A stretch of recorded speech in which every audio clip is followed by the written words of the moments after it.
बच्चों प्रश्न पढ़ते हैं। 2000 किलोग्राम लिफ्ट धन यात्री के अधिकतम भार वाली एक विद्युत लिफ्ट 1.5 मीटर प्रति सेकंड की नियत चाल से ऊपर की ओर गतिशील है।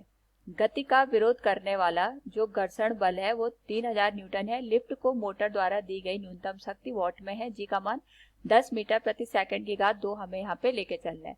तो सर्वप्रथम हम यहाँ पे मुख्य अवधारणा का प्रयोग करेंगे और इस स्थिति में हमारे पास यहाँ पे जो मुख्य अवधारणा है वह है शक्ति। शक्ति का मतलब होता है हमारे पास यहाँ पे किसी भी कार्य को करने की जो क्षमता होती है उसको हम यहाँ पे शक्ति से प्रदर्शित करते हैं। और शक्ति की अगर हम बात करें यहाँ पे गणितीय रूप में, हमारे पास जो शक्ति होती है ये हमारे पास जो बल है और वेग है इसके अदिश गुणनफल के बराबर होते हैं, जिसको हम एफ बी कॉस थीटा से भी प्रदर्शित कर सकते हैं। तो यहाँ पे या तो हम कार्य करने की दर को शक्ति से प्रदर्शित करें या तो जो बल है परिणामी बल उसका वेग के साथ यहाँ पे गुणनफल कर दें। तो हमारे पास यहाँ पे एक लिफ्ट दे रखी है और यहाँ पे लिफ्ट और यात्री का जो कुल द्रव्यमान दे रखा है वो हमारे पास यहाँ पे 2000 किलोग्राम के बराबर दे रखा है।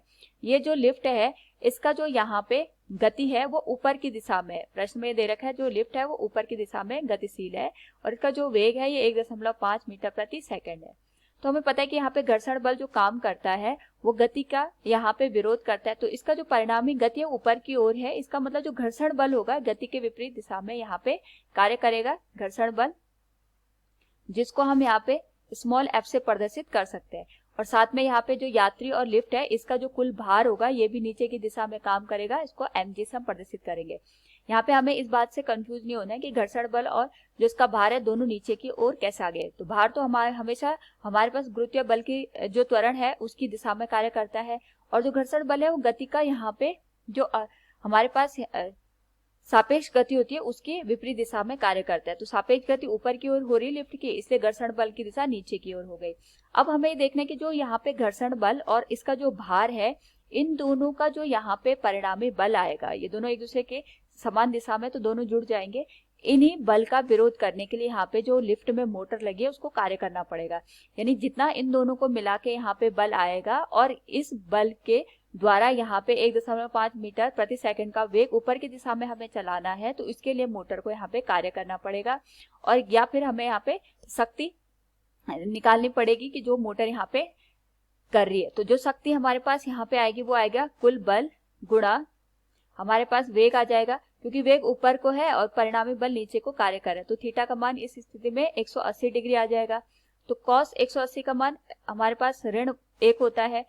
इस स्थिति में अगर हम देखेंगे तो जो हमारे पास कुल बल होगा, एक तो इसका जो भार है, दूसरा यहाँ पे हमारे पास जो घर्षण बल है, इन दोनों के योग के बराबर आएगा और इसको हम यहाँ पे गुणा करेंगे इसके वेग के साथ जो आएगा 1.5 मीटर प्रति सेकंड। कॉस 180 का मान होता है ऋण 1। ऋण 1 हमें ये बता रहे हैं कि हमारे पास जो लिफ्ट है ऊपर को जा रही है, लेकिन जो हमारे पास यहाँ पे बल लग रहे हैं वो नीचे की दिशा में हमारे पास कार्य कर रहे हैं। तो हम इस साइन को यहाँ पे हटा सकते हैं, केवल हमें परिमाण से यहाँ पे मतलब है।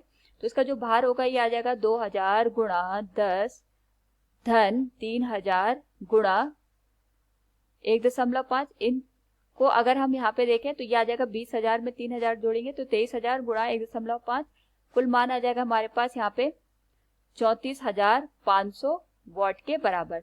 तो विकल्पों में से विकल्प भी सत्य हो जाएगा। उम्मीद है आपको समझ में आया होगा। धन्यवाद।